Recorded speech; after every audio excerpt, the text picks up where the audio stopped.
Bismillahirrahmanirrahim. Assalamualaikum warahmatullahi wabarakatuh. Pemirsa yang dirahmati Allah, marilah kita simak ceramah dari Buya Rosi Yasin dengan tema Antara Kehendak Allah dan Kehendak Kita.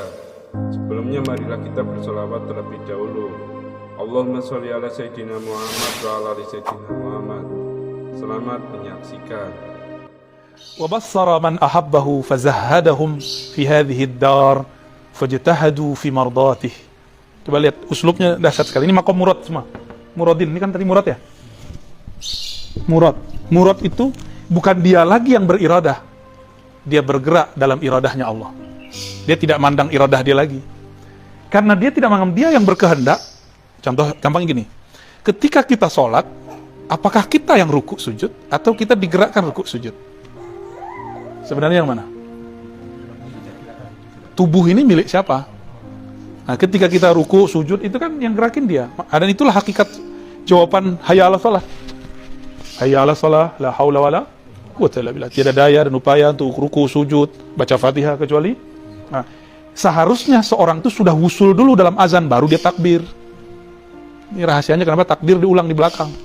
Allahu Akbar, pembuka hijab pertama. Yang kedua, hijab baqa namanya. Jadi hayya ala shalah itu membuka ke sana. Ya. Wabassara, dan Allah membimbing pandangan man ahabbahu, siapa yang dia cintai. Tadi ijtaba, orang yang udah ijtaba jadi muqarrabin. Kalau jadi muqarrabin abrar, berarti dia kekasihnya Allah. Dan Allah akan membimbing kekasih-kekasihnya. Wabassarahu man ahabba.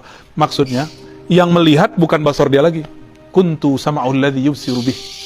Yang melihat bukan dia lagi, akulah yang melihat. Yang memandang bukan dia lagi, akulah yang memandang. Jadi kiai itu nggak ada yang sakti cuma Allah. Mursyid itu nggak ada yang bisa baca isi hati orang, dia dibacakan oleh Allah. Gitu. Jadi antum jangan kultuskan kiai mursyid, sama kayak kita semua, nggak aja beda. Bedanya kolbu dia langsung nerima sinyalnya dari Allah. Kalau antum kan pakai Telkomsel dulu, pakai XL apalagi, Indosat. Sini ada Access juga. Ya, sebut semua biar nggak iklan ya. Wabassara man ahabbah. Maka ada ungkapan ana man ahwa ana. Jadi orang kalau udah cinta, kehendak dia ya kehendak kekasihnya, kehendak kekasihnya kehendak dia. Idza ra'aitahu ra'aitani wa idza ra'aitani ra'aitana. Jika engkau memandang dia, engkau melihat aku. Jika engkau melihat aku, engkau tidak melihat aku tapi memandang kami. Ini ungkapan-ungkapan orang lagi kasmaran. Kasmaran kepada Allah mirip-mirip lah ya. Wabassara man ahabbah. Nah ini makom fana namanya. Allah ganti casingnya. Jadi 7 sifat ma'aninya diganti Allah semua. Cuma, ini makom kewalian. Kan 7 sifat ma'ani kan? Ma'nawiyah. Benar. Apa aja? Qudrah, iradah, ilmun, hayat, basar, mutakallim. Ada wali, dia kalau ceramah nggak bisa. Berarti dia nggak sampai di fana mutakallim. Kalam dia belum fana. Tapi kalau dia ngomong, dia berceramah bisa. Nah, ini mutakalam itu banyak, ada yang babnya di bab kalam, ngomong, muhadarah. Ada yang di bab namanya khatib rabbani. Dia kalau ngomong aja jadi. Itu bukan dia ngomong. Ada kan kiai begitu, ntar pasti begini nih, ntar pasti rame nih. Terus bener rame. Berarti kiai itu lagi dipinjam, lagi dileburkan kalam dia dalam kalam Allah. Itulah makom kewalian dia, fana pada bab kalam. Tuh, cara memahami wali dari sifat yang 7 itu. Oleh ahli ma'rifat, mereka geleng-geleng kepala, ini Abul Hasan Asy'ari ini wali apa? Wali kutub begitu. Kutubnya sudah sangat tinggi sekali. Ini sebenarnya satu tempat dengan Syekh Abdul Qadir Jilani, cuma Syekh Abdul Qadir di ujung. Kan satu makom itu ada 7 tingkatan. Nah, di tingkatan itu Syekh Abdul Qadir paling ujung. Maka setiap kali orang mau zikiran selalu ila hadrati ila sidi Syekh Abdul Qadir Jilani. Di mana aja orang begitu bacanya, ya. Ajib itu. Padahal kita ini bukan orang Baghdad, ya kan? Di Baghdad sendiri orang udah begitu. Dan sekarang yang paling banyak ila hadrati Syekh Abdul Qadir Jilani itu Indonesia. Setiap gang itu ada.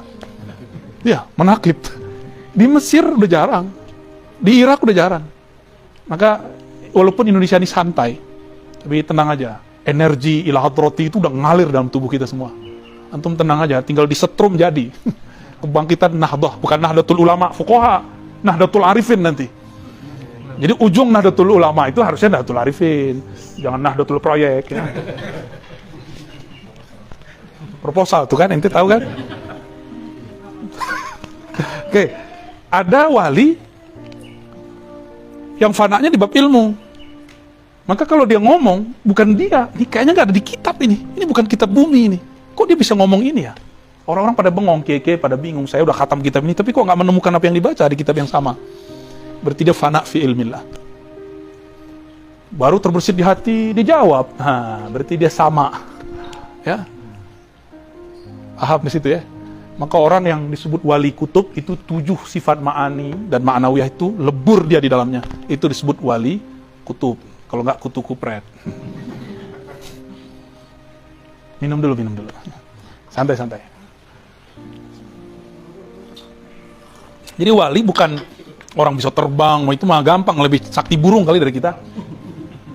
Ya, sakti, ya lebih hebat batu kali dari kita. Terbang semua. Lah ya salam. Kalau gitu mending pakai meriam aja, mati langsung. Bukan itu yang disebut wali. Itu bagi wali bisa. Kalau Allah lagi takdirkan dia begitu, dia bisa ngambil jatah. Itu namanya fasilitas. Diizinkan, tapi nggak boleh sering-sering. Ya, kalau sering-sering nanti rusak sunatullah, kan sunatullah nggak boleh rusak. Wali itu nggak boleh sering-sering menunjukkan kharikul adah. Kan kharikul adah ini kan kejadian hukum Allah yang terjadi ada yaudu, berulang-ulang. Maka wali nggak boleh jajan tiap hari. Antum kan maunya jajan mulu. Ya, maunya kesaktian, sakti mulu. Akhirnya yang turun bukan kekuatan ulwi dari langit, yang turun dari sufli, cuma dia bawa jaket palsu, jaket langit. Padahal dari langitan. Dikira itu malaikat, padahal khadam jinni.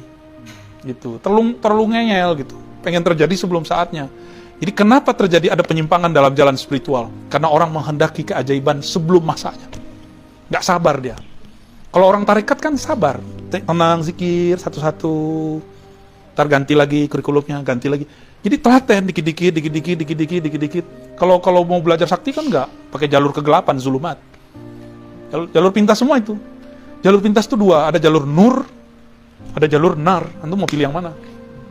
Kalau nur ada 2 lagi, ada taat, ada ma'rifat. Yang cepat itu namanya ma'rifat. Ma'rifatullah. Dari tadi zikir nih. Pasti 10 menit udah kesemutan. Tapi dari tadi belum kesemutan kan? Tuh, energi ma'rifat. Ya. Energi ma'rifat begitu. Ngantuk-ngantuk kan? Jam ini kan udah ngantuk ini. Tapi kalau ruhnya lagi hidup, kalah badannya. Ini orang-orang ini belum tidur, paling 1 jam tidur, teman-teman saya ini. Wajah-wajah PA ini. Ya. Tapi mereka asik dengan ma'rifat. Sudah mulai asik. Karena udah gak mandang fisik gurunya. Udah mandang di belakang itu, kira-kira begitu. Ya. Jadi kalau mau kenal wali, tapi ini versi dulu ya. Ntar kutub akhir zaman, itu lebih dari 7 sifat. Nanti masuk lagi ke bab zat. Jadi wali kutub di akhir zaman, lebur ma'rifatnya, bukan lagi dalam ma'rifatus sifat, ma'ani, ma'nawiyah. Tapi dia sudah masuk ke ma'rifat zatiyah. Nanti sabar ya. Itu kan ini baru dibuka ini.